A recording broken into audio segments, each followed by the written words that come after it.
वाढदिवसाच्या निमित्तानं आयोजित केलेल्या व्याख्यानाचे अध्यक्ष, महाविद्यालयाचे कुशल प्राचार्य, आमचे मार्गदर्शक आदरणीय नगरकर सर, व्यासपीठावरती उपस्थित असणारे संयोजक, सांस्कृतिक विभाग प्रमुख परदेशी सर, आमचे ज्येष्ठ मार्गदर्शक Dubey sir, Deshmukh sir, Arde sir, आमचे भाऊ भुजबळ सर, आमचे मित्र सेंटे सर, कुंभार सर, काळे सर, मस्के सर, उपस्थित असणारे सर्व माझे सर आणि आपण सर्व विद्यार्थ्यांना सर्वप्रथम रय शिक्षण संस्थेचे अध्यक्ष आदरणीय शरदचंद्रजी पवार साहेब यांच्या वाढदिवसानिमित्त आपण जोरदार टाळ्याच्या गजरामध्ये त्यांना शुभेच्छा देऊया.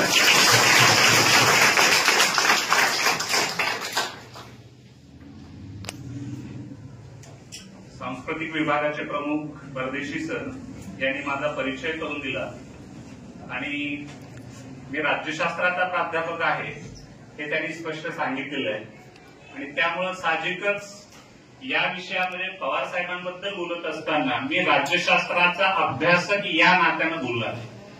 कारण राजकीय भाषण करणं हा प्रकार वेगळा आहे आणि व्याख्यान देणं हा प्रकार वेगळा आहे. व्याख्यान देणारी मंडळी कोण आहे याच्यावरती ते काय बोलतात हे बरंचसं डिपेंड करतं. त्यामुळे सुरुवातीला सांगतो की मी राज्यशास्त्राचा अभ्यासक आहे, प्राध्यापक आहे आणि त्या अंगाने मी पवार साहेबांबद्दल बोलणार आहे. ज्यावेळेस आम्ही राज्यशास्त्रामध्ये पॉलिटिकल लिडरशिप अभ्यासतो, आमचे ज्येष्ठ मार्गदर्शक शेंडके सर या ठिकाणी आहेत. आपण राज्यशास्त्रामध्ये लिडरशिपचा अभ्यास करत असताना कोणती लिडरशिप कशी आहे याचा अभ्यास करताना काही त्याच्या कसोट्या ठरलेल्या आणि मग त्या कसोटीच्या पातळीवरती मी पवार साहेबांच्या नेतृत्वाकडे पाहतो. त्यावेळेस माझ्या असं लक्षात येतं की जो माझ्या व्याख्यानाचा विषय दिलेला आहे की आदर्श लोकनेता आदरणीय शरदचंद्रजी पवार साहेब.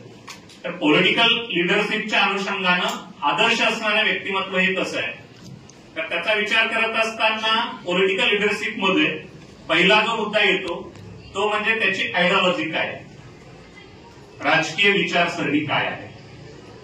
दुसरा मुद्दा येतो तो म्हणजे त्यांनी कोणती पदं भूषवलेली आहेत, त्या पदाच्या अनुषंगानं त्यांचा आपल्याला मूल्यमापन करता येऊ शकतं. आणि तिसरी जी बाब आहे ती म्हणजे त्या पदावरती असताना त्यांनी जे निर्णय घेतले त्या निर्णयातून समाजामध्ये लोकांमध्ये काय बदल झाला, त्याच्यातून लोकांचं किती कल्याण झालं, समाजामध्ये काय बदल झाला किंवा साध्या भाषेमध्ये समाजाचं हित किती झालं याचा पॅरामीटर आपल्याला विचारात घ्यावा लागतो. आणि मग या तीन अंगांनी ज्यावेळेस आपण विचार करतो आणि मग त्या तीन अंगाच्या चष्म्यातून ज्यावेळेस मी आपल्या नेत्याकडे पाहतो त्यावेळेस समोर आलेल्या माझ्या गोष्टी ज्या आहेत त्याच्यातली पहिली गोष्ट मी सांगतो विचारसरणी. आदरणीय पवार साहेबांकडे पाहिलं, त्यांचा अभ्यास केला तर असं लक्षात येतं की पवार साहेबांनी सुरुवातीपासून पुरोगामी विचाराची कास धरलेली आपल्याला दिसून येते. आणि मग पुरोगामी विचाराची कास जर म्हटलं तर पुरोगामी विचाराचा विचार करत असताना त्यामध्ये प्रयत्नवाद दिसतो, त्यामध्ये सुधारणावाद दिसतो, त्यामध्ये समता दिसते, त्यामध्ये बुद्धिप्रामाण्यता दिसते, त्यामध्ये विवेकच्या अनुषंगानं पुढे धर्मनिरपेक्ष तत्व दिसतं आणि त्याच्या पुढे जाऊन सामाजिक न्याय कशा पद्धतीनं प्रस्थापित होईल त्याच्या अनुषंगानं मला काय करता येईल हा धागा त्याच्यामध्ये असलेला आपल्याला दिसतो. आणि मग हा धागा जर आपण बघितला तर हा धागा आपल्याला छत्रपती शिवाजी महाराजांपासून पुढे आलेला आपल्याला दिसतो. मग छत्रपती शिवाजी महाराज असतील, त्यानंतर पुढे काही ठळक आपल्याला जर सांगायचं म्हटलं तर महात्मा फुले असतील, त्यानंतर पुढे आलो तर आपल्याला राजश्री छत्रपती शाहू महाराज दिसतील, त्यानंतर डॉक्टर बाबासाहेब आंबेडकर दिसतील आणि जर राजकीय अनुषंगानच बोलायचं असेल तर त्यामध्ये मग स्वर्गीय यशवंतराव चव्हाण साहेब असतील. आणि यशवंतराव चव्हाणांच्या नंतर तो पुरोगामी विचाराचा वारसा आदरणीय पवार साहेबांनी महाराष्ट्राच्या राजकारणामध्ये जपलेला आपल्याला दिसून येतो. आणि मग त्याच्या अनुषंगाने आपण जर विचार केला तर पुरोगामी विचारसरणीची थट्टा उडवली जाते अशा परिस्थितीमध्ये या नेतृत्वानं ज्या काही पुरोगामीच्या संकल्पनेच्या अनुषंगानं जे निर्णय घेतले, ज्या कृती केल्या त्याच्या अनुषंगानं आपल्याला त्याचा विचार करता येऊ शकतो. मग त्याच्यामधला पहिला मुद्दा मी सांगेन ते म्हणजे धर्मनिरपेक्षतेचं तत्व आणि धार्मिक सुधारणाच्या अनुषंगानं काम करणारे एक महत्वाचं व्यक्तिमत्व म्हणून हमीद दलवाईंचं नाव आपल्याला सांगता येईल.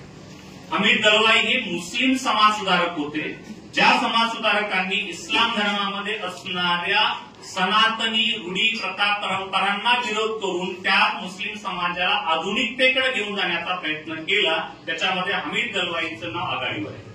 ज्या पद्धतीनं आपल्या हिंदू धर्मामध्ये महात्मा फुले असतील, सावित्रीबाई फुले असतील किंवा डॉक्टर बाबासाहेब आंबेडकर असतील, महात्मा फुले असतील, यांनी जी समाज सुधारकांची चळवळ पुढे आणली, तशा पद्धतीनं इस्लाम धर्मामध्ये समाज सुधारकांची चळवळ हमीद दलवाईंनी आणलेली आपल्याला दिसते. आणि त्या हमीद दलवाईंना तत्कालीन जी काही परिस्थिती त्याच्यामध्ये त्यांनाही विरोध झाला. ज्या पद्धतीनं महात्मा फुलेंना विरोध होता, तशाच पद्धतीनं हमीद दलवाईंनाही विरोध होता. आणि त्या परिस्थितीमध्ये हमीद दलवाईंना सपोर्ट करण्याचं काम, हमीद दलवाईंना सहकार्य करण्याचं काम आदरणीय पवार साहेबांनी केलेलं आपल्याला दिसतं. एवढंच नाही तर त्यांना आजार होता आणि त्या आजाराचा उपचार मुंबईमध्ये व्यवस्थित व्हावा यासाठी हमीद दलवाईंना स्वतःच्या घरामध्ये रामटेक बंगल्यावरती त्यामध्ये ठेवलेलं आपल्याला दिसतं. आणि एवढंच नाही तर हमीद दलवाईंनी मृत्यूपत्र केलेलं होतं आणि त्या मृत्यूपत्रामध्ये त्यांनी इच्छा व्यक्त केलेली होती की माझं दहन केलं जावं, आणि ती इच्छा सुद्धा पूर्ण करण्याचं काम पवार साहेबांनी केलं. हा एक मुद्दा सांगते, कारण पुरोगामी आणि अनेक गोष्टी सांगता येतील, त्याच्यामध्ये काही गोष्टी मी फक्त हायलाइट करेन. त्यानंतर पुरोगामी विचार करत असताना मताचं राजकारण कधी केलं नाही. आपल्या तत्वाशी, नैतिकतेशी, न्यायाशी कुठेही तडजोड न करता डॉक्टर बाबासाहेब आंबेडकरांच्या कार्याविषयी असणारी निष्ठा व्यक्त करत असताना त्यांनी मराठवाडा विद्यापीठाला डॉक्टर बाबासाहेब आंबेडकर हे नाव त्या ठिकाणी दिलं. त्याला प्रचंड विरोध झाला, अनेक गोष्टी त्याच्यामध्ये घडल्या, परंतु साहेबांनी घेतलेला तो निर्णय साहेबांनी बदलला नाही आणि मताच्या राजकारणाची पर्वा न करता डॉक्टर बाबासाहेब आंबेडकरांचं नाव मराठवाडा विद्यापीठाला दिलेलं आपल्याला दिसून येतं. तो मुद्दा आपल्याला सांगेल. त्यानंतर त्याच्यामधला पुढचा धागा सांगेल तो म्हणजे ओबीसीच्या अनुषंगानं जो मंडल आयोग आला, त्या मंडल आयोगाच्या शिफारशी महाराष्ट्रामध्ये लागू करण्याचं काम आदरणीय पवार साहेबांनी केलं. आणि त्याच्या अनुषंगाने आपल्याला माहिती आहे की इतर मागासवर्गीयांना ज्या काही वेगवेगळ्या राखीव जागा दिल्या गेल्या आणि त्याच्या अनुषंगानं जो सामाजिक न्यायाचा जो मुद्दा पुरोगामी विचारामध्ये आहे तो त्यांनी आपल्याला दिसून येतो. त्यानंतर पदाच्या अनुषंगानं जर बोलायचं म्हटलं तर आपल्याला माहिती की आदरणीय पवार साहेब सुरुवातीला आमदार झाले, त्यानंतर संरक्षण मंत्री झाले आणि कृषी मंत्री झाले. त्यानंतर आपल्याला जे ठळक गोष्टी सांगता येतील त्याच्यामध्ये ते बीसीसीआयचे तर अध्यक्ष होते, परंतु आयसीसीचे पण त्या ठिकाणी अध्यक्ष होते. हा त्यांच्या पदाचा क्रम आपल्याला सांगते. आता या पदाचा क्रम जर आपण विचारात घेतला तर या पदाच्या अनुषंगाने काही गोष्टी जर आपल्याला विचारात घ्यायच्या म्हटलं तर मी एकच सांगेन की याच्यामध्ये पदावरती असताना त्या पदाचं महत्व, त्या पदावरती असताना त्यांनी केलेले जे काम असतं त्यानुसार त्या पदाचं महत्व असतं. आणि पवार साहेबांकडे बघितलं तर असं लक्षात येतं की त्यांना जे महत्व आलं ते त्या पदामुळे आलेलं नाहीये, तर त्यांनी जे काम केलं त्या पदावर असताना त्यामुळं त्या पदाचं महत्व वाढलेलं आपल्याला दिसतं.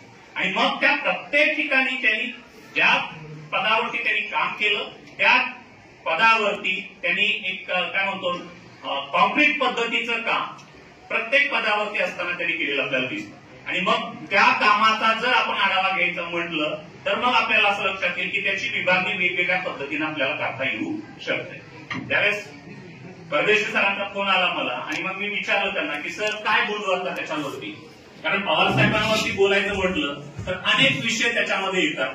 त्याच्यामध्ये मी पहिलाच विषय सांगितला सर रयत शिक्षण संस्था आणि पवार साहेब बोलू का, एवढाच विषय बोलू. रयत शिक्षण संस्थेमध्ये काय त्यांनी चेंजेस केले, काय गुणात्मक आणि संख्यात्मक बदल केले आणि रयत शिक्षण संस्थेला सध्याच्या काळाच्या बरोबर घेऊन जात असताना त्यांनी काय केलं याच्यावर बोलतो. त्यानंतर म्हटलं नाही सर शेतकऱ्याबद्दल बोलू शकतो, फक्त शेतकऱ्याचाच विषय घेऊ. त्यानंतर आमच्या इकडे सगळ्या लहान बहिणी बसलेल्या आहेत, फक्त महिला सबलीकरणावरती बोलू, कारण सध्या लाडकी बहीण भरपूर प्रसिद्ध चालू आहे सध्या, कारण ह्याच्या डोक्यामध्ये लाडकी बहिणीचा भरपूर प्रभाव पडलेला आहे. मग फक्त महिला सबलीकरणावरती बोलू का. त्यानंतर विचार केला सर दुसरा महत्वाचा मुद्दा आहे की त्यामध्ये आपत्ती व्यवस्थापनाच्या अनुषंगाने पण आपल्याला बोलता येईल. फक्त आपत्ती व्यवस्थापनाबद्दल पवार साहेबांनी काय केलं. त्यानंतर आमचे भाऊ गीत आता उठून गेले. क्रीडाच्या अनुषंगाने आपल्याला बोलता येईल की क्रीडा क्षेत्रामध्ये जे महत्वपूर्ण योगदान दिलं त्याच्याबद्दल फक्त बोलता येईल. किंवा सध्याचा जो विषय आहे तरुणांचा, आणि आपण सगळ्यांनी गेल्या 2-4 वर्षांमध्ये पाहिलेलं आहे की पडत्या पावसातला विषय जो आहे त्याच्याबद्दल जे विजय चोरमारे म्हणून पत्रकार आहेत त्यांनी अतिशय सुंदर लिखाण त्याच्याबद्दल केलं. आणि मग तरुणाईचा आदर्श शरद पवार असं बोलूया का, असे अनेक विषय आहेत. कारण पवार साहेबांबद्दल बोलत असताना त्या कुठल्या विषयाच्या अंगानं बोलू हा एक मोठा प्रश्न माझ्यासमोर आहे. पण मी विचार केला की आदर्श व्यक्तिमत्व कसं असावं, याच्या अनुषंगानं आदर्श नेता कसा असावा याच्या अनुषंगानं जर विचार करायचा तर फक्त काही मुद्दे फक्त आपण हायलाईट करू जाऊ की जेणेकरून त्यांना या विषयाचं महत्व लक्षात येऊ शकेल आणि पवार साहेबांचं कर्तृत्व लक्षात. पण त्याच्यामध्ये पहिला महत्वाचा मुद्दा सांगेल की रयत मध्ये काय. तर आपल्याला माहिती की रयत शिक्षण संस्थेची स्थापना कर्मवीर भाऊराव पाटलांनी केली. त्यांच्यावरती सत्यशोधक समाजाचा प्रभाव होता. शरदचंद्र पवार साहेबांचे वडील गोविंदराव यांच्यावरती सुद्धा सत्यशोधक समाजाचा प्रभाव होता. पुरोगामी विचार त्यांचे होते आणि तो धागा एकत्र असल्यामुळं सुधारणावादी विचारातून कर्मवीर भाऊराव पाटील आणि गोविंदराव यांचे संबंध स्नेहाचे होते. ज्यावेळी कर्मवीर भाऊराव पाटील बारामतीमध्ये आपल्या रयत शिक्षण संस्थेच्या कामाच्या विस्ताराच्या अनुषंगाने येत होते त्यावेळी गोविंदरावांच्या घरी कर्मवीरांना थांबत होते. आणि त्याच्या अनुषंगानं पुढे शाहू तिथं जे हायस्कूल स्थापन झालं ते त्याच्या प्रयत्नातून झालेलं आपल्याला दिसतं. आणि अशा पद्धतीचा धागा त्यांच्या वडिलापासून रयतमध्ये असलेला आपल्याला दिसतो. त्यानंतर 1972 ते 1989 या काळामध्ये ते मॅनेजिंग काउन्सिलचे सदस्य होते आणि 1989ला शरदचंद्र पवार साहेब रयत शिक्षण संस्थेचे अध्यक्ष झाले. आणि मग या अध्यक्षपदाची धुरा स्वीकारल्यानंतर रयत शिक्षण संस्थेच्या गुणात्मक आणि संख्यात्मक वाढीमध्ये आदरणीय पवार साहेबांची भूमिका अतिशय महत्वपूर्ण असलेली आपल्याला दिसते. त्याच्यातला पहिला महत्वाचा निर्णय संगणकीय शिक्षण. आज आपल्याला माहिती आहे की सर एक काळ असा होता, मला वाटतं नगरच्या सरांचा किंवा टोबे सरांचा असेल, तर तो काळ असा होता तर लिहिता येतंय, वाचता येतंय, सही करता येते, तो साक्षर. आत्ताचा जो काळ आहे तर त्याच्यामध्ये 2 गोष्टी आहेत, ते म्हणजे ज्याला कॉम्प्युटर येतं आणि ज्याला इंग्रजी येतं तो साक्षर. पण रयत शिक्षण संस्थेची धुरास हातामध्ये घेतल्यानंतर ग्रामीण भागातला विद्यार्थी, आपला विद्यार्थी, रयतचा विद्यार्थी या बदलत्या काळानुरूप कुठेही कमी पडता कामा नये आणि त्याला संगणकीय शिक्षण त्या ठिकाणी मिळालंच पाहिजे हा आग्रह धरून त्या ठिकाणी रयत शिक्षण संस्थेच्या जवळपास सर्व 678 शाखा आहेत. तर त्या 678 शाखेमध्ये संगणकाचं शिक्षण त्या ठिकाणी उपलब्ध करून दिलं पाहिजे आणि त्यासाठी संगणकाची उपलब्धता केली पाहिजे हा महत्वपूर्ण निर्णय पवार साहेबांनी त्यावेळी घेतलेला होता. त्यानंतर पुढचा आपला मुद्दा आहे लँग्वेज लॅब. कारण आपल्याला माहिती आहे असं म्हटलं जातं की बोलणाऱ्याची माती पण विकली जाते परंतु न बोलणाऱ्याचं सोनं सुद्धा विकलं जाऊ शकत नाही. या माझ्या विद्यार्थ्यांना सांगणं आहे माती सुद्धा विकता येऊ शकते. हे उदाहरण तुम्हाला अंबानी करून शिकता येईल. आत्ताच्या अंबानी त्यांचे वडील धीरूभाई अंबानी, जर त्यांचं चरित्र तुम्ही वाचलं तर तुमच्या लक्षात येईल की त्यांनी माती विकण्याचा बिझनेस केलेला होता. पण आता आम्हाला हे सगळं अलीकडचं सगळं माहिती आहे, लग्न किती केलं, कुणी केलं, किती खर्च झाला वगैरे वगैरे हे आकडे माहिती आहे तुम्हाला. पण ते साम्राज्य कसं उभं राहिलं याचा जर तुम्ही विचार केला तर त्याची सुरुवात धीरूभाई अंबानींनी केली, माती विकण्याचा बिझनेस केला. सांगायचा मुद्दा मला एक आहे की लँग्वेज लॅब, इंग्रजीचं महत्व साहेबांनी त्यावेळी ओळखलं आणि त्याच्या अनुषंगानं लँग्वेज लॅबची उभारणी आपल्या संस्थेमध्ये विविध शाखांमध्ये त्या ठिकाणी केलेली दिसते की आपला विद्यार्थी हा इंग्रजी शिक्षण घेऊन त्या ठिकाणी त्याच्यामध्ये त्याला इंग्रजी बोलता आलं पाहिजे हा महत्वपूर्ण निर्णय त्या ठिकाणी घेतलेला आपल्याला दिसतो. त्यानंतर पुढचा महत्वाचा निर्णय टाटा कन्सल्टन्सी. हा विषय मला वाटतं सिनियरच्या प्राध्यापकांना आणि विद्यार्थ्यांनाही माहिती आहे की शिक्षण घेतल्यानंतर त्याच्या हाताला काम मिळालं पाहिजे, प्लेसमेंट त्याचं झालं पाहिजे, जॉब मिळाला पाहिजे, तरच त्या ठिकाणी त्या शिक्षणाचं महत्व वाढेल. आणि त्या अनुषंगानं टाटा कन्सल्टिंग सर्व्हिसेस बरोबर त्या ठिकाणी MU करून टाईप करून त्याच्या अनुषंगानं विद्यार्थ्यांना प्लेसमेंटची सुविधा उपलब्ध करून देण्याचं काम त्याच्यामध्ये त्यांनी केलं. त्यानंतर पुढचा निर्णय सांगेल की रयत शिक्षण संस्थेच्या विद्यार्थ्यांची प्रशासकीय ओळख महाराष्ट्राच्या आणि देशाच्या प्रशासनामध्ये व्हावी या अनुषंगानं स्पर्धा परीक्षा मार्गदर्शन केंद्र, मला वाटतं आपल्या रयत शिक्षण संस्थेची 46 महाविद्यालय आहे आणि या 46 महाविद्यालयांमध्ये रयत शिक्षण संस्थेच्या या महाविद्यालयामध्ये स्पर्धा परीक्षा केंद्रांची उभारणी केली गेली आणि त्याच्यामध्ये आपल्याला माहिती आहे की साताराचं शिवाजी कॉलेज असेल, बीजी कॉलेज असेल, हडपसरचं कॉलेज असेल, दादा पाटील महाविद्यालय असेल, या महाविद्यालयामधून विद्यार्थ्यांना स्पर्धा परीक्षेचं मार्गदर्शन उपलब्ध करून दिलं गेलं की जेणेकरून आपल्या विद्यार्थ्यांची प्लेसमेंट, ओळख प्रशासकीय अधिकारी म्हणून व्हावी, ते प्रशासनामध्ये जावे, ही भूमिका पवार साहेबांची असल्याचं दिसतंय. आणि ह्या माझ्या सगळ्या बहिणींना मला सांगायचंय की ह्याच अनुषंगाने साहेबांनी एक निर्णय घेतला की रयत शिक्षण संस्थेच्या विद्यार्थिनींना निवासी स्वरूपाचं स्पर्धा परीक्षेचं मार्गदर्शन दरवर्षी हडपसर या ठिकाणी महिनाभराचं काय म्हणतो निवासी ट्रेनिंग दिलं जातं आणि त्याच्या अनुषंगानं महाविद्यालय प्रत्येक महाविद्यालयातून 46 महाविद्यालयातून विद्यार्थी पाठवले जातात आणि त्या ठिकाणी त्यांना ट्रेनिंग दिलं जातं. म्हणजे ही जी गुणात्मक वाढ आहे ती गुणात्मक वाढ करण्यामध्ये आदरणीय पवार साहेबांची भूमिका अतिशय महत्वाची असलेली आपल्याला दिसते. त्यानंतर रयत मधला एक महत्वाचा निर्णय सांगतो तो म्हणजे रयत विज्ञान परिषदेची स्थापना. कारण आपल्याला माहिती आहे की विज्ञानाचं महत्व ओळखणारा नेता म्हणजे पवार साहेब. कारण आज आपण विज्ञानाच्या काय काय केल्या गोष्टी जातात तर आपल्याला माहिती आहे की एकीकडं आमचे संरक्षण मंत्री विमानाचं उद्घाटन करत असताना त्याला लिंबूंनी मिरच्या लावत असतील, परंतु आमचे अध्यक्ष आमचे पवार साहेब रयतमध्ये विद्यार्थ्यांमध्ये वैज्ञानिक जाणीवा निर्माण व्हाव्या, विज्ञानाला स्कोप मिळावा, त्यांना सगळ्या गोष्टी माहिती व्हाव्या, या अनुषंगानं रयत विज्ञान परिषदेची स्थापना आणि रयत विज्ञान परिषदेच्या माध्यमातून त्यामध्ये आपल्याला माहिती आहे की रघुनाथ माशेलकर असतील, विजय भटकर असतील, डॉक्टर APJ अब्दुल कलाम असतील, असे जागतिक कीर्तीचे असणारे शास्त्रज्ञ या रयत परिषदेमध्ये रयत विज्ञान परिषदेमध्ये आमंत्रित केले गेले आणि त्याच्या माध्यमातून विज्ञानाचा प्रचार आणि प्रसार आणि विद्यार्थ्यांमध्ये विज्ञानाची गोडी निर्माण करण्याचं काम रयतच्या विद्यार्थ्यांमध्ये आदरणीय पवार साहेबांनी केलेलं आपल्याला दिसून येतं. एवढं रयत बद्दल बोल. त्यानंतर पुढचा मुद्दा बोलेन तो म्हणजे कृषीबद्दल. आता कृषी शेती हा साहेबांचा अतिशय जिव्हाळ्याचा विषय असलेला आपल्याला दिसतो. त्याचं कारण असं आहे की ते शेतकरी कुटुंबामधून आले.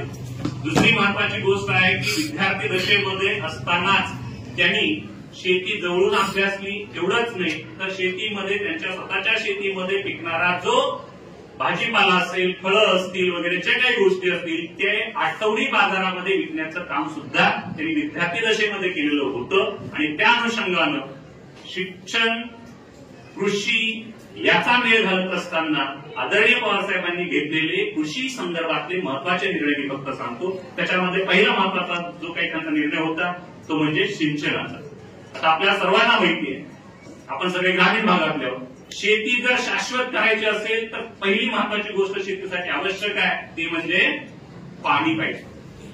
पाणी असेल तर शेती करता येऊ शकते, अन्यथा नाही. आजही आम्ही आमच्या विद्यार्थ्यांना पुस्तकामधून शिकवतो की भारतीय शेती म्हणजे मान्सून पावसावरती केला जाणारा काय विद्यार्थ्यांना जुगार आहे असं शिकवलं जातं. आणि मग जर 72चा दुष्काळ आठवला, त्याच्या अगोदरची परिस्थिती बघितली तर त्यामध्ये आपल्याला असं दिसतंय की सिंचनाचं क्षेत्र नव्हतं. आणि मग आज आपल्याला माहितीये पाणी आडवा पाणी जिरवा, परंतु त्यामध्ये 1964 ते 66 या कालावधीमध्ये पवार साहेबांच्या मार्गदर्शनाखाली त्यांच्या नेतृत्वाखाली बारामती परिसरामध्ये 300 पाझर तलाव खोदले गेले. किती? 300. हे लक्षात ठेव, हे आकडे लक्षात ठेव. आता हे आकडे जे मी सांगतोय, आता मी हे झाल्यानंतर शेवटी मी बोलेन, मुद्दा हा फक्त लक्षात ठेवा 300 पाझर तलाव खोदले गेले. आणि आज जे आपण पाणी आडवा आणि पाणी जिरवा हे सगळं संपूर्ण देशामध्ये हे स्कीम आणली, त्याची पाळंमुळं पवारसाहेबांच्या निर्णयामध्ये आहेत हे आपल्याला लक्षात. आणि त्याच्या माध्यमातून आपल्याला जी शेतीमध्ये आज सुधारणा दिसते आणि जे पुन्हा नवीन टेक्नॉलॉजी दिसते आपल्यामध्ये, त्यामध्ये ठिबक सिंचन असेल, स्प्रिंकलर असेल आणि अनेक गोष्टी आहेत सिंचनाच्या संदर्भातल्या, त्या गोष्टी पुढे आलेल्या आपल्याला दिसतात. त्यानंतर आपल्याला माहिती आहे की शेती जर फायद्याची करायची असेल तर त्याला आधुनिक तंत्रज्ञानाची जोड आवश्यक आहे. पण त्याला आपण हरित क्रांती म्हणतो. आणि ती हरित क्रांती करायची असेल तर शेतीमध्ये संशोधन व्हायला पाहिजे, शेतीमध्ये तंत्रज्ञान आणलं पाहिजे, जैव तंत्रज्ञान आणलं पाहिजे. आणि त्या संदर्भामध्ये काम करण्यासाठी 1971 मध्ये पवारसाहेबांनी बारामती कृषी प्रतिष्ठानची स्थापना केलेली आपल्याला दिसते. मला वाटतं आदरणीय रोहितदादा पवार यांच्या माध्यमातून बारामती कृषी प्रतिष्ठान या सगळ्यांना आता माहीत झालं असेल. पण या बारामती कृषी प्रतिष्ठान आणि त्याच्या माध्यमातून केले जाणारे वेगवेगळे संशोधनाचे प्रयोग आणि ते संशोधनाचे प्रयोग फक्त प्रतिष्ठानमध्ये न राहता ते सर्वसामान्य शेतकऱ्याच्या बांधापर्यंत गेले पाहिजे ही भूमिका पवारसाहेबांनी घेतलेली आपल्याला दिसते आणि त्याच्या अनुषंगाचं काम त्या बारामती कृषी प्रतिष्ठानच्या माध्यमातून झालेलं आपल्याला दिसतं.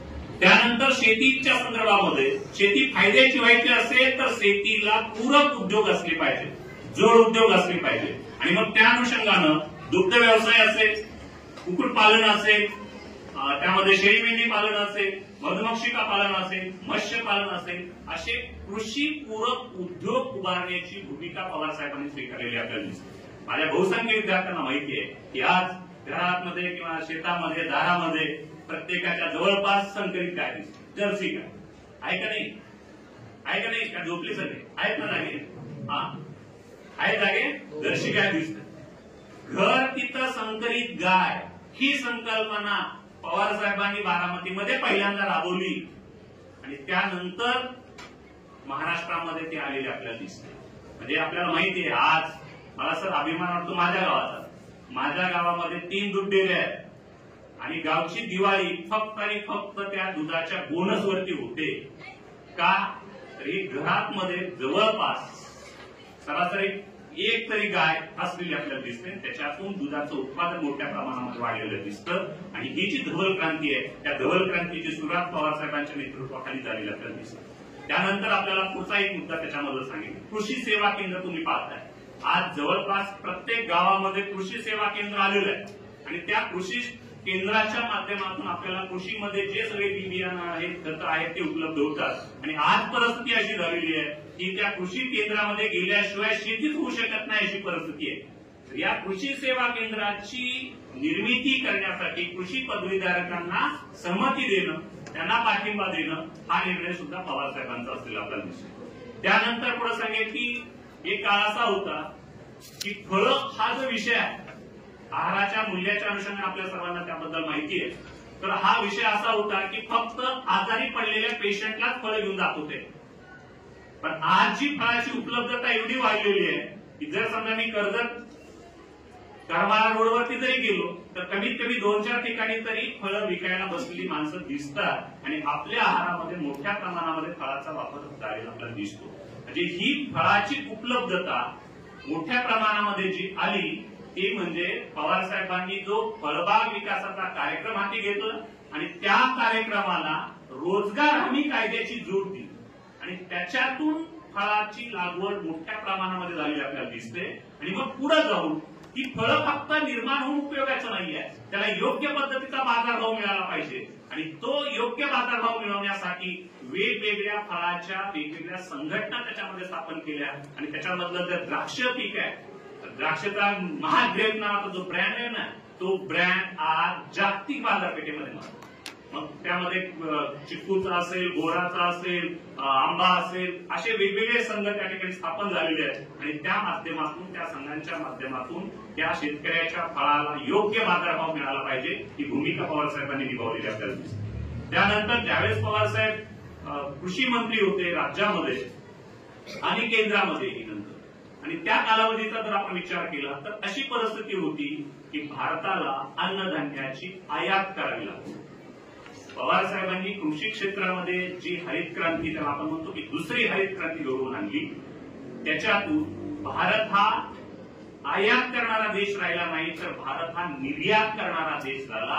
ही शरद पवार साहेबांची उपलब्धता आहे. त्यानंतर पुढे सांगेन की जर शेती फायद्याची ठरायची असेल तर शेतीमध्ये शेतीच्या बाजार जे काही माल आहे त्याला योग्य भाव मिळाला पाहिजे ही महत्वाची भूमिका आहे. आणि मग जर उत्पन्न उत्पादन वाढलं परंतु उत्पन्न वाढत नाही अशी परिस्थिती येते म्हणजे काय होतंय, मालाला योग्य भाव मिळत नाही आणि मग बाजाराला त्या मालाला योग्य भाव मिळायचा असेल तर त्यासाठी आधारभूत किमती ज्या आहेत त्या वाढवल्या पाहिजे आणि त्या अनुषंगानं 2004-05 कारण 2004ला पवारसाहेब कृषी मंत्री झाले आणि त्यानंतर जो कालावधी आहे तो म्हणजे 2013-14 हा जर आपण कालावधी विचारात घेतला तर असं लक्षात येईल तुमच्या की शेतीमालाच्या आधारभूत किमती जवळपास दुपटीनं वाढली. आणि आज जे आधारभूत किमती दिसत आहेत ते 2014च्या दिसत आहेत. तुम्ही नीट काय म्हणतो भारताची आर्थिक अहवाल जो आहे, आर्थिक पाणी अहवाल, तो जर तुम्ही पाहिला तर तुम्हाला ती गोष्ट लक्षात येईल. कारण मी सुरुवातीला तुम्हाला स्पष्ट सांगितलेलं की मी काय राजकीय बोलणारा विषय नाही आहे. कारण ज्या गोष्टी मी तुम्हाला बोलतोय त्या ऑथेंटिक बोलणार. आणि दुसरी गोष्ट, त्यासाठी तुम्हाला जर चेकच करायचं असेल तर भारताची आर्थिक पाहणी अहवाल 2004-5चा बघायचा, त्यानंतर 2013-14चा बघायचा आणि मग तुम्ही तुलना करून बघायची किंवा त्यावेळेस भाव किती होता, आता त्यावेळेस 3-4ला किती होता, 4-5ला किती होता, 13-14ला किती होता आणि आता किती आहे, याची तुलना तुम्हाला करता येऊ शकते. कारण ही मुलं सर, आताची मुलं फार स्मार्ट आहेत, त्यांच्या हातामध्ये मोबाईल आहे आणि मोबाईलमध्ये त्यांना अनेक गोष्टी करता येतात. तसं ही पण गोष्ट करून बघा, मग तुम्हाला लक्षात येईल की सर बोलले ते खरं बोललेलं आहे. त्यानंतर पुढचा मुद्दा सांगेल की जर शेतीमध्ये आपल्याला माहिती आहे की पवार साहेबांनी शेतकऱ्याच्या गळ्याला जो काही फास लागला होता आणि जे आत्महत्यांचं प्रमाण वाढलेलं होतं आणि त्याच्या अनुषंगानं जे कर्जबाजारी शेतकरी झालेला होता, त्या संदर्भामध्ये केंद्रीय कृषी मंत्री असताना तत्वता वगैरे वगैरे वगैरे अशा कुठल्याही गोष्टी न करता सरसकट 72,000 कोटीची कर्जमाफी शेतकऱ्यांसाठी पवारसाहेबांनी. त्यानंतर पुढच्या आर्थिक महत्वाची जी बाब आहे ती म्हणजे कर्जाचा जो व्याजदर आहे. आपल्याला माहिती आहे की भारतीय शेतकरी हा गरीब शेतकरी आहे आणि त्या शेतकऱ्याला शेतीसाठी भांडवल उपलब्ध व्हावं आणि ते भांडवल बँकांच्या माध्यमातून उपलब्ध झालं तर ते कमी व्याजदरामध्ये उपलब्ध होऊ शकतं. त्या अनुषंगानं कृषी व्याजाचा जो दर आहे तो 12% 4% केला आणि ज्या काही बँका दर आकारतात त्याच्यामध्ये त्यांच्या सर्व्हिस चार्जेसच्या अनुषंगाने 2% ऍड होतात आणि त्या अनुषंगानं आज तुम्ही कुठल्याही बँकेमध्ये गेला तर 6% दरानं कृषी कर्ज उपलब्ध होतं. ही उपलब्धता पवारसाहेबांची. आणि एवढंच नाही तर कृषीसाठी जो वित्त पुरवठा होता 2004-5चा जर विचार केला तर तो 1,04,500 कोटी होता. पवार साहेबांनी तो कर्ज पुरवठा 7 लाख कोटी केला. म्हणजे जवळपास 7 पटीनं कर्ज पुरवठा पवार साहेबांनी वाढवलेला आपल्याला दिसतो. त्यानंतर सांगेल की पवार साहेब हे विज्ञान, तंत्रज्ञान आणि त्याचा वापर शेतीसाठी कसा होईल याच्या अनुषंगाने त्यांनी काम केलंय. आणि त्याच्यामध्ये ज्यावेळेस पवार साहेब कृषी मंत्री झाले त्यावेळेस कृषी विज्ञान केंद्राची संख्या होती 330 आणि ज्यावेळेस त्यांनी त्यांचा पदभार संपला त्यावेळेची संख्या होती 637. म्हणजे कृषी विज्ञान केंद्राची दुप्पट निर्मिती पवार साहेबांच्या नेतृत्वाखाली झालेली आपल्याला दिसते. एवढं कृषीबद्दल बोलतो. त्यानंतर पुढे बोलेल महिला सबलीकरणाबद्दल. नक्की नाहीत ना. लाडकी म्हणून सुरू झालेली स्त्री पुरुष समानता आणि महिला सक्षमीकरणाची परंपरा, आता तेवढं मी काही सांगत बसत नाही कारण आपल्याकडे वेळ कमी आहे, त्यामुळे कमी वेळामध्ये सांगतो. आदरणीय पवार साहेबांच्या महिला सक्षमीकरणाचं जे काम झालं त्याच्यावरती त्यांच्या आई शारदाबाई यांचा मोठा प्रभाव असलेला पाहिजे. यासाठी तुम्ही कुंभार सरांकडे लायब्ररीमध्ये जा आणि लायब्ररीमध्ये गेल्यानंतर शारदाबाई पवार नावाचं एक पुस्तक आहे, ते पुस्तक तुम्ही अवश्य वाचा. म्हणजे शारदाबाई पवार म्हणजे पवारसाहेबांची आई किती आधुनिक विचाराच्या होत्या, किती प्रयत्नवादी होत्या हे तुमच्या लक्षात येईल. आणि मग तुम्हाला लक्षात येईल त्यांची 2 मुद्दे फक्त मी सांगेन की त्यांच्या पायाला अपघात झालेला होता, म्हणजे पाया पडलेल्या वगैरे होत्या आणि त्या परिस्थितीमध्ये त्यांच्या घरी 4 व्हीलर गाडी खरेदी केली गेली. तर त्या परिस्थितीमध्ये सुद्धा मला 4 व्हीलर आलीच पाहिजे या अनुषंगाने ती 4 व्हीलर त्या काळात शिकली. दुसरी महत्वाची गोष्ट सांगेन ती म्हणजे त्यांची एक सूनबाई इंग्लंडची आहे, त्यामुळे साहजिकच ती इंग्रजी बोलत होती आणि मग इंग्रजी बोलत असताना यांना इंग्रजी येत नव्हतं तर त्या स्वतः इंग्रजी शिकल्या.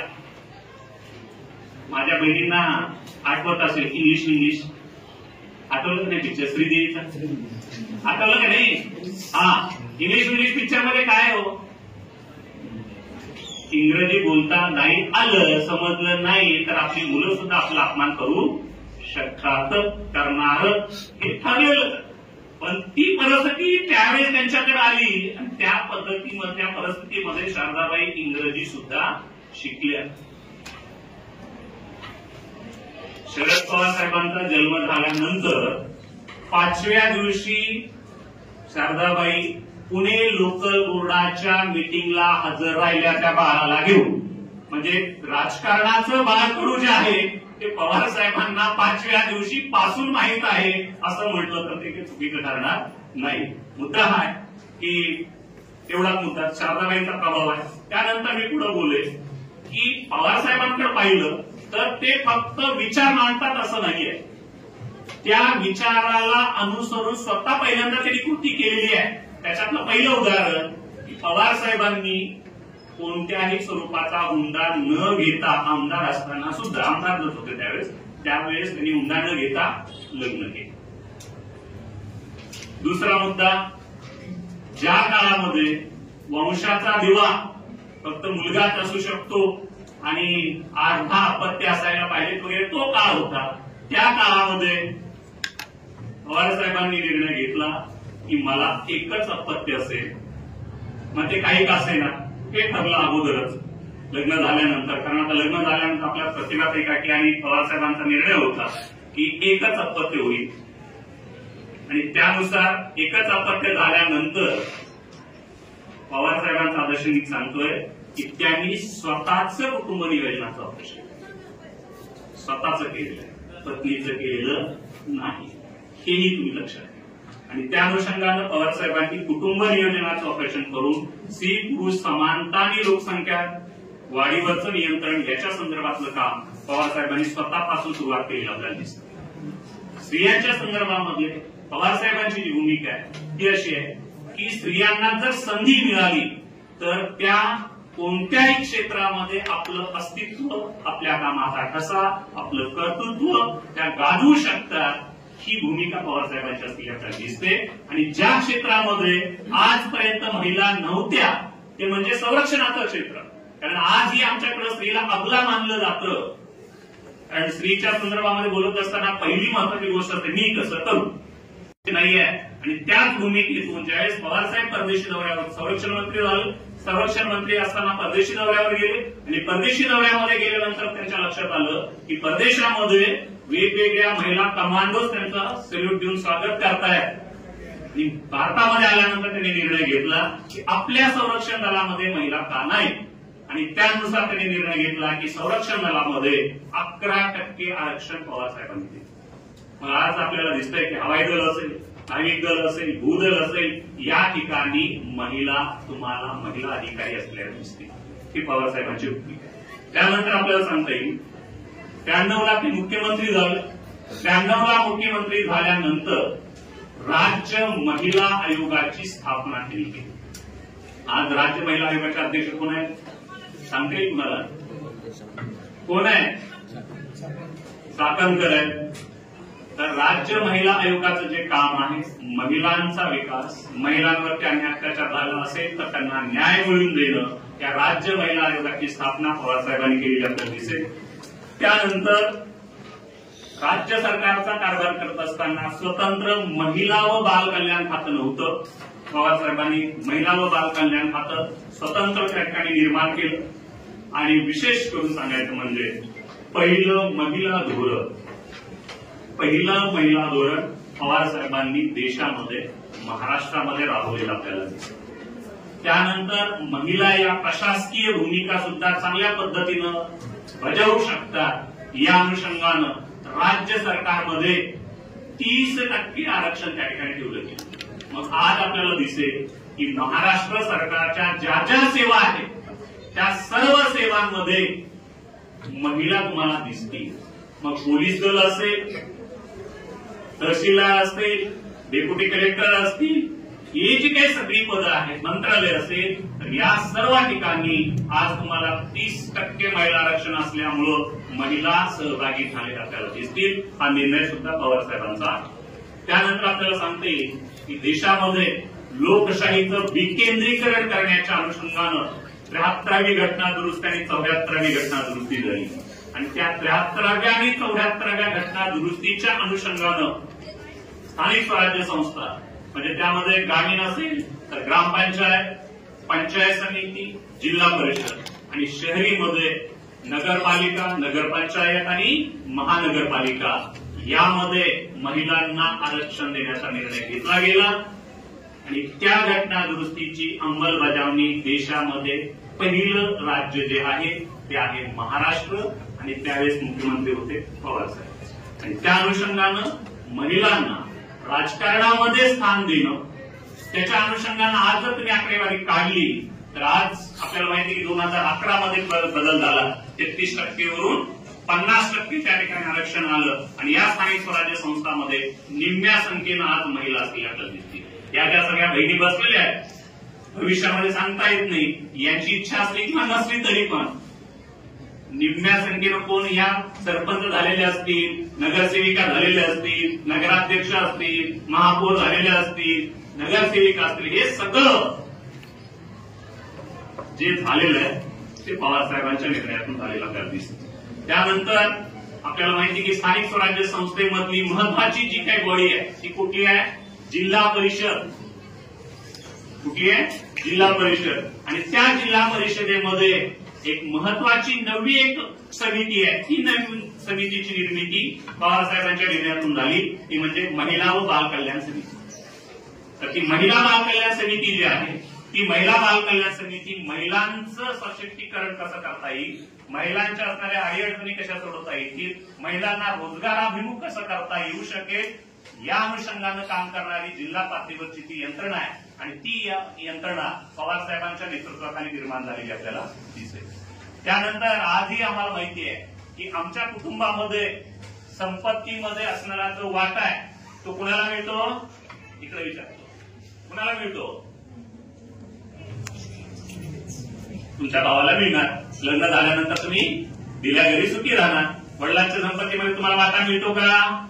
मध्ये मुलाच्या बरोबरीनं मुलीचा सुद्धा हक्क आहे, हा कायदा सुद्धा पवार साहेबांनी केलेला आहे। अंगानं तुम्ही कायद्याचा नीट अभ्यास करा, जर भविष्यामध्ये तुम्हाला वाटलं की आपल्या वडिलांना ही गोष्ट लक्षात घ्या। त्यानंतर पुढचा मुद्दा सांगेल की आपल्याला माहिती आहे की समाजामध्ये दारू या व्यसनानं अनेक कुटुंब उद्ध्वस्त झाली, अनेक युवकांचं जीवन उद्ध्वस्त झालं आणि या सगळ्याचा जास्त परिणाम कुणावर होतो? त्याचा विपरीत परिणाम जो म्हणतो तो त्या घरातील स्त्रीवरती होतो, त्याच्या बायकोवरती होतो, त्याच्या आईवरती होतो आणि त्याच्यातून ते कुटुंब उद्ध्वस्त होऊ शकतं। त्या अनुषंगानं पवार साहेबांनी ग्रामीण भागामध्ये ग्रामपंचायतीमध्ये एक कायदा केला की गावातील 75% महिलांनी जर मागणी केली की गावामध्ये दारूबंदी करायला पाहिजे, हा जर निर्णय त्या ठिकाणी असणाऱ्या महिलांनी घेतला ग्रामपंचायतीमध्ये, तर गावामध्ये दारूबंदी 100% होणार। हा कायदा पवार साहेबांनी केलेला आपल्याला दिसतो। त्यानंतर आपल्याकडची जी मानसिकता आहे ती मानसिकता अशी आहे, ज्यावेळेस पुरुष काम करतो त्यावेळेस आपण असं म्हणतो की पुरुष कमावतो आणि ज्यावेळेस महिला काम करत असते त्यावेळेस आपण म्हणतो की महिला राबते। बरोबर का असं आहे?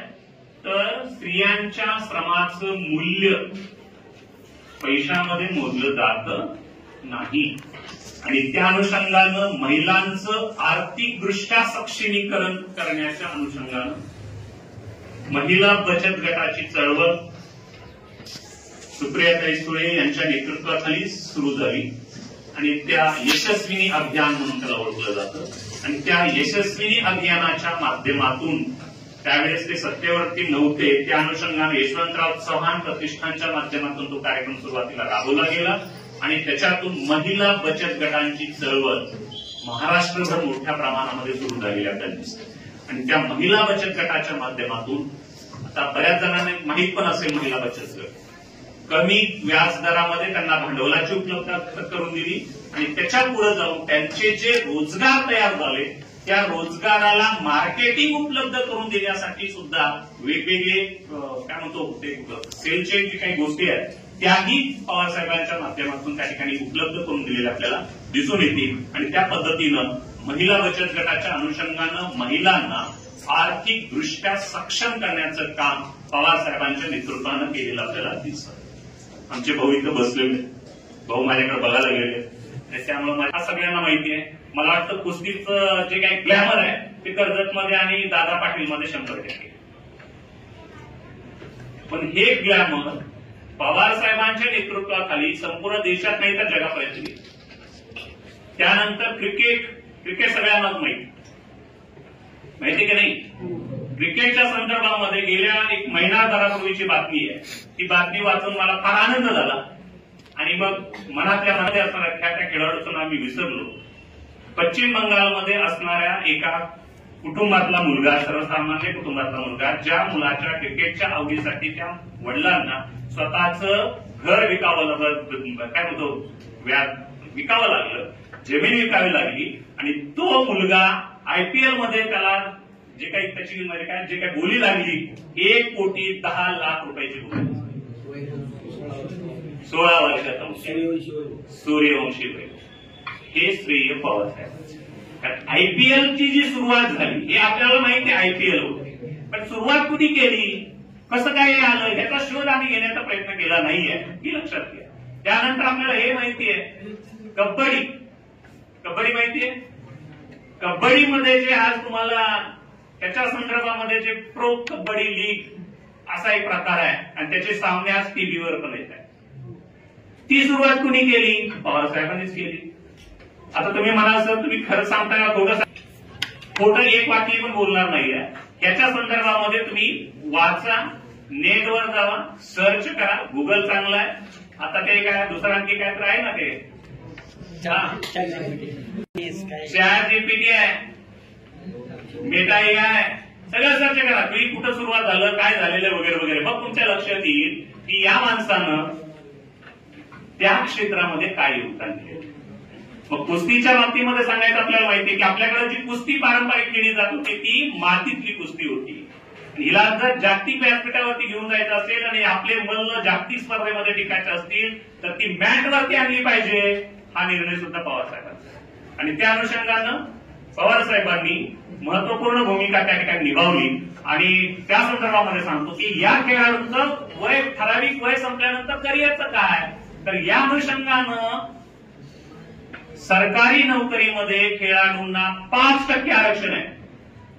राज्यस्तरीय नॅशनल लेवलचे जे खेळाडू आहेत त्यांना जे काही वेगळे एमपीएससी असेल, युपीएससी मध्ये नाही, एमपीएससी मध्ये असेल, तर या ठिकाणी 5% आरक्षण जे दिलेलं आहे ते पवार साहेबांच्या माध्यमातून दिलेलं आपल्याला दिसतं. त्यानंतर आपल्याला माहिती की महाराष्ट्रातलं आणि जवळपास देशातलं सुद्धा एक मोठं स्टेडियम, बालेवाडी स्टेडियम म्हणून ओळखलं जातं पुण्यामध्ये, आणि ते स्टेडियम उभा केल्याच्या अनुषंगानं जर सांगायचं म्हटलं तर त्याच्यामध्ये 270 एकरावरती ते आहे. आणि 30 खेळाच्या स्पर्धा, 30 इव्हेंट, म्हणजे आता याच्यामध्ये जास्त सर बोलू शकतील, तर 30 खेळाच्या स्पर्धा त्या ठिकाणी होऊ शकतात. एवढं मोठं स्टेडियम त्या ठिकाणी पवार साहेबांनी उभा केलं आणि त्याच्या अनुषंगानं महाराष्ट्रातल्या कुस्तीला आणि त्याच्या अनुषंगानं खेळाच्या संस्कृतीला त्या ठिकाणी महत्वाचं योगदान त्या ठिकाणी दिलेलं आपल्याला दिसतं. कुस्तीबद्दल बोललो, प्रो लीग कबड्डीबद्दल बोललो, क्रिकेटबद्दल बोललो. त्यानंतर आता पुढचा मुद्दा, शेवटच्या मुद्द्याकडे येतो, तो म्हणजे आपत्ती व्यवस्थापनाचा जनक म्हणून पवार साहेबांकडे पाहिलं जातं. ज्या वेळी देशावरती, ज्या वेळी जनतेवरती संकट आली, त्या संकटाला सामोरं जात असताना त्या संकटातून आपल्या जनतेला बाहेर कसं काढायचं याचा इत्यंभूत अभ्यास पवार साहेबांकडे असलेला आपल्याला दिसतो. त्याचं पहिलं उदाहरण किल्लारीचा भूकंप. ज्यावेळेस किल्लारीचा भूकंप 1993ला झाला, त्यावेळेस भूकंप झाल्या म्हणजे ती जी काही जाणीव आहे ती त्यावेळेस पवार साहेब मुंबईमध्ये होते. मुंबईमध्ये त्यांना थोडंफार ते जाणवलं काहीतरी घडलंय. त्यांनी उठून पहिला फोन केला कोयना जे धरण आहे, त्यांना अपेक्षित होतं की ते कोयनामध्ये झालेलं असू शकेल, पण जे कोयना धरण आहे तिथं फोन केला, त्यानंतर तिथं बातमी इथं काय झालेलं नाहीये. दुसऱ्या फोन लावल्यानंतर त्यांना बातमी कळाली की हे किल्लारीला झालेलं आहे. आणि त्यानंतर 7:30 वाजता पवार साहेब किल्लारीच्या भूमीवरती उपस्थित आहे, हे लक्षात घ्या. कमीत कमी वेळेमध्ये जास्तीत जास्त पद्धतीचं काम आपत्ती व्यवस्थापनाचं पवार साहेबांनी केलेलं आपल्याला दिसतं. आणि सोलापूरचा भाग असं असा आहे की त्यावेळेस सोलापूरला एअरपोर्ट वरून उतरले, तिथून किल्लारीला गेले आणि काही दिवस सोलापूरच्या रेस्ट हाऊस वरून त्या किल्लारीच्या व्यवस्थापनाचं, आपत्ती व्यवस्थापनाचं काम पवार साहेबांनी केलं आणि त्या पद्धतीचं त्या जे काही भूकंप झाल्यानंतर आता त्या सगळ्या गोष्टी मी काही वर्णन करत बसण्याची काही गोष्ट नाहीये. तुम्हाला लक्षात येऊ शकतं की बाबा एखादी गोष्ट घडल्यानंतर आपला नेता किती तत्परतेनं त्या ठिकाणी उपस्थित राहतो. फक्त उपस्थित राहून पाहणी करत नाही, तर त्या ठिकाणी जे काही काय म्हणतो, जे घराच्या काय म्हणतो घरं वगैरे सगळी पडलेली आहे, खाण्यासाठी काही नाहीये, काही जणांना जखमा झालेल्या आहेत, काही जण गेलेलेच आहेत, अशा अनेक प्रश्न त्या ठिकाणी आहेत आणि ते अनेक प्रश्न सोडवण्यासाठी स्वतः त्या ठिकाणी उभा राहणं आणि ती सगळी व्यवस्था प्रशासकीय यंत्रणा वापरून त्या संकटातून लोकांना बाहेर काढणं ही भूमिका पवार साहेबांची अतिशय महत्वाची असलेली आपल्याला दिसते. आणि तो आदर्श घेऊनच आपल्याला असं लक्षात येतं की ज्यावेळेस गुजरातचा भूकंप झाला 2001ला, त्यावेळी गुजरातच्या भूकंपाचं व्यवस्थापन सुद्धा पवार साहेबांनी केलं. त्यावेळेस ते विरोधी पक्षामध्ये होते आणि त्या साहेबांच्या कार्याची दखल त्यावेळी असणाऱ्या भाजपच्या सरकारनं, आता हे मुद्दा म्हणून सांगतो, कारण वाजपेयी पंतप्रधान असताना आपत्ती व्यवस्थापन समितीचं अध्यक्षपद पवार साहेबांना का दिलं, तर आपत्ती व्यवस्थापनाचं काम पवार साहेबांसारखं कुणीही करू शकत नाही हे त्यांच्याच नेत्याला माहित होतं. मग सत्ताधारी पक्षाच्या नेत्याला का दिलं नाही. आणि त्याची पुढची फलिती सांगतो की जे आज तुम्हाला आपत्ती कुठं काय घडली, तर त्या ठिकाणी तुम्ही एक न्यूज मध्ये वगैरे वाचत असाल, एनडीआरएफचे जवान दाखल. एनडीआरएफची स्थापनाच पवार साहेबांच्या मार्गदर्शनाखाली झाली, हे तुम्ही नीट लक्षात घ्या. तुम्ही नीट सर्च करू बघा एनडीआरएफ काय आहे, कधी स्थापन झालं, काय झालं वगैरे तुम्ही सर्च करू शकता. जे काही आज आपल्याला पुराची परिस्थिती आली, माळीसारखी दुर्घटना घडली वगैरे वगैरे वगैरे. आणि त्यामधला आणखी एक महत्वाचा मुद्दा मला सांगायचा आहे, 1993चा बॉम्बस्फोट मुंबईमध्ये झाला. एखादा ज्यावेळेस बॉम्बस्फोट घडतो त्या परिस्थितीला तर सामोरं जायचंच आहे, परंतु त्याचं रिफ्लेक्शन समाजामध्ये होऊन जर दंगल सदृश्य परिस्थिती निर्माण होत असेल तर ती परिस्थिती कशी हाताळायची, त्या संदर्भामध्ये पवारसाहेबांनी एक स्टेटमेंट दिलं. जे काही आकडे सांगितले गेले होते 13 ठिकाणी सांगितलं भूकंप बॉम्बस्फोट झालेले आहेत, परंतु पवारसाहेबांनी 14 एक मुद्दा एक आकडा ऍड करून सांगितला आणि सांगितलं इथं पण भूकंप झालेला आहे. म्हणजे त्याचं समाजामध्ये जे रिफ्लेक्शन आहे त्यामध्ये आपल्याला माहिती आहे की हिंदू मुस्लिमांचे संघर्ष आणि त्याच्यातले दंगे झाले, त्याच्या अनुषंगानं त्यांचा हजरजबाबीपणा आहे आणि जे समाजामध्ये काय घडू शकतं याचं रिफ्लेक्शन आहे हे त्यांच्या नेतृत्वामध्ये आणि त्यांच्या निर्णयामध्ये आलेलं आपल्याला दिसतं. मग या अनुषंगानं जर आपण विचार केला तर आपल्याला पवारसाहेबांचं जे नेतृत्व आहे ते आपल्याला नीट लक्षात येतं. त्यानंतर पुढचा मुद्दा सांगेल की आज आपल्याला आपण असं म्हणतो शिर सलामत तो पगडी पाचच. आपण सगळ्यात जास्त महत्व कशाला देतो, कशाला दिलं पाहिजे सांगा ना, हेल्थ. बरोबर ना, सगळे गंभीर झाले, गंभीर होऊ नका, गंभीर होण्याचा हेल्थ ना, आरोग्य आपलं चांगलं पाहिजे. आरोग्य चांगलं असलं पाहिजे तर आरोग्याच्या अनुषंगानं दोन गोष्टी आहेत. एक तर मी सांगतो की आमच्या भाऊकडे जात जावा, म्हणजे व्यायामाला जात जावा, खेळाडू वगैरे त्याच्यातून चांगलं घेत राहायचं. दुसरी महत्वाची गोष्ट असते ते म्हणजे तुमचा आहार चांगला असला पाहिजे. ओके, असं जरी असलं तरी आज आपल्याला दिसतंय की वेगवेगळे आरोग्याचे विषय, वेगवेगळे प्रश्न त्या ठिकाणी तयार झालेले आहेत, वेगवेगळे रोग आपल्याला आजार माहिती आहेत आणि त्याच्यात महत्वाचा एक जो आजार आहे तो म्हणजे कॅन्सर. आजही आपली मानसिकता अशी आहे की कॅन्सर झालेला माणूस फार काही जगत नाही. माझ्या माहितीनुसार 2004ला पवार साहेबांना कॅन्सरचं निदान झालं. ज्यावेळेस त्यांच्या त्या हॉस्पिटलमध्ये त्यांच्यावरती उपचार सुरू होते, त्या उपचार करणाऱ्या डॉक्टरांनी पवार साहेबांना, आता जे त्या पुस्तकामध्ये भरपूर वर्णन आहे, मी वेळेअभावी कमी शब्दात सांगतो. डॉक्टर त्यांना असं म्हणाला की साहेब तुमची काही कामं झालेली असतील, राहिलेली असतील, करायची असतील तर ती उरकून घ्या. त्यावेळेस पवार साहेबांचं वाक्य आहे की मी तुझं कढी लोणच्याचं जेवण केल्याशिवाय जाणार नाही, तू माझ्या तब्येतीची काळजी करू नको. कढीचं जेवण म्हणजे कळलं तुम्हाला, ग्रामीण शब्द आहे. कढीचं म्हणजे कधी असते हा. आणि आज आपल्याला माहिती आहे की कॅन्सर रुग्णाचा आदर्श पवार साहेब असं म्हटलं तर ते काही चुकीचं ठरणार नाहीये. कारण 20 वर्ष माझ्या माहितीनुसार कॅन्सर झालेला माणूस 20 वर्ष जगू शकतो याच्यावर विश्वास नाहीये, पण पवार साहेबांकडे बघितलं विश्वास बसतो. हा आदर्श प्रत्येक आजारी असणाऱ्या व्यक्तीने घेण्याची गरज आहे. आपलं जे माइंडसेट आहे ना, ते माइंडसेट नीट व्यवस्थित असलं पाहिजे. जर आजाराला आपण घाबरलो तर आजारापेक्षा आपल्या मानसिक स्थितीमुळेच जास्त आपण आजारी पडू शकतो. त्यामुळे त्या आजाराशी लढण्याची मानसिकता त्या ठिकाणी आपली असली पाहिजे आणि ती लढण्याची मानसिकता पवारसाहेबांकडे असलेली आपल्याला दिसते. त्यानंतर युवकांच्या संदर्भामध्ये मी सांगत असताना शेवटाकडे येतोय आता. तर मुद्दा असा आहे की आजही पवारसाहेब 85 म्हणजे आज 85वा वाढदिवस आणि मग आपण विचार करतो की 85वा वाढदिवस साजरा करत असताना आपली मानसिकता असते आता आपलं काय राहिलंय, सगळं झालंय, आता काय. परंतु ती मानसिकता साहेबांकडे नाही. तो माणूस आजही संघर्ष करण्यासाठी तयार आहे. आजही 16-17 तास ते काम करतात. आजचं राजकीय जे काही सगळं व्ह्यू तयार झालेलं आहे त्या परिस्थितीला सुद्धा तोंड देण्याची मानसिकता त्यांची आहे. आणि ज्या काही संकट आली ती संकट झुगारून दुसऱ्या दिवशी आता सगळ्यात स्पष्ट, आता तुम्ही सगळी जाणकार मुलं आहात. रिझल्ट आला परवाच आपल्याला माहिती आहे. रिझल्ट ऐकल्यानंतर ते काही घरात बसलेलं नाहीये, दुसऱ्याच दिवशी त्या ठिकाणी करायला नाही. ही जी मानसिकता आहे ती युवकांनी स्वीकारली गरजेचं आहे, युवकांनी स्वीकारली पाहिजे. कारण आज आमच्या युवकांपुढं मोठमोठी आव्हानं आहेत, मोठमोठे प्रश्न आहेत, संघर्ष आहे आणि या संघर्षामध्ये लढण्याची जिद्द आपल्याकडे असली पाहिजे. आणि ती लढण्याची जिद्द, ती उमेद पवार साहेबांकडून घेण्यासारखी आहे. जाता जाता पडत्या पावसातही आपण थांबायचं नाही, हा आदर्श पवार साहेबांनी दिलेला आहे.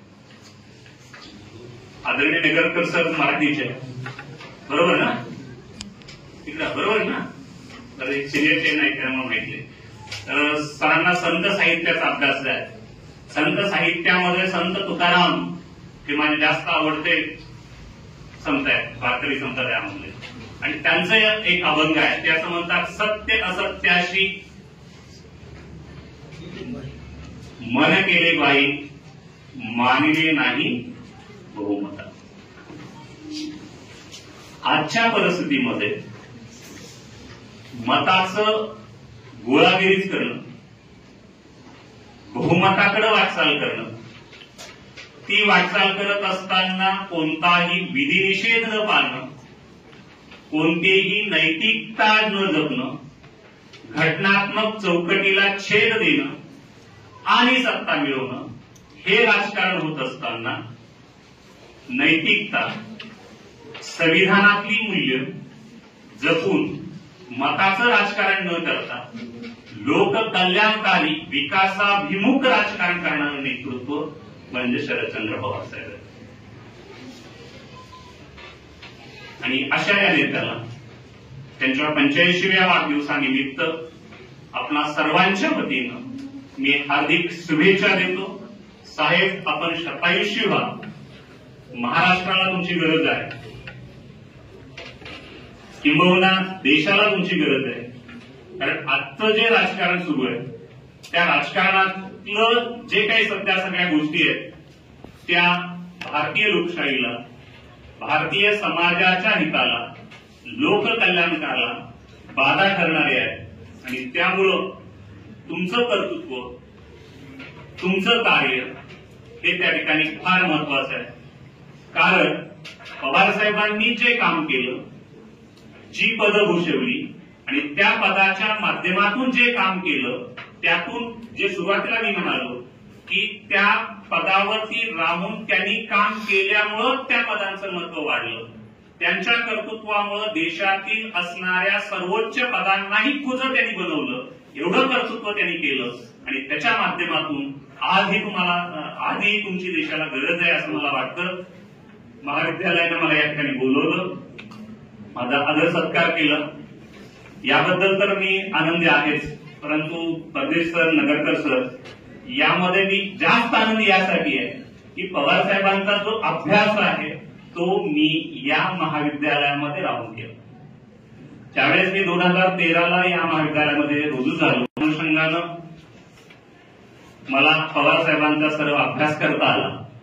जसं मी सुरुवातीलाच म्हणालो की मी काय भाषण देणार नाहीये, मी व्याख्यान देणार आहे आणि ज्या गोष्टी मी सांगितलेल्या आहेत त्या अभ्यासत असताना ऑथेंटिक डॉक्युमेंट अभ्यासलेला आहे. मग त्याच्यामध्ये काही हायलाईट फक्त जे सांगेल तर त्याच्यामध्ये तुम्ही लोकनेते शरद पवार नावाचं राम कांडगेंचं पुस्तक वाचा, लोक माझे संगाती नावाचं पवार साहेबांचं पुस्तक वाचा, नेमकीची बोलणे नावाचं त्यांचं पुस्तक आहे ते वाचा आणि त्याच्या अनुषंगानं अनेक लेखकांनी त्यांच्याबद्दल लिहिलेलं आहे ते वाचा. त्याचबरोबर त्या ठिकाणी जे मी सगळं महिला धोरण असेल, राज्यामध्ये त्यांनी महिला खातं सुरू केलेलं असेल, जिल्हा परिषदेचं मी सांगितलं, आरक्षणाचं सांगितलं, हे सगळे मुद्दे मी महाराष्ट्र विधिमंडळाच्या लायब्ररीमध्ये जाऊन त्या ठिकाणी असणारे जे डॉक्युमेंट्स आहेत त्याच्यावर अभ्यास करून मी बोलू. त्यामुळे माझी सर्व विद्यार्थ्यांना विनंती आहे की तुम्ही ही पुस्तकं वाचा, ऑथेंटिक माहिती गोळा करा आणि त्या माहितीवर आधारित नेतृत्वाचं मूल्यमापन करा.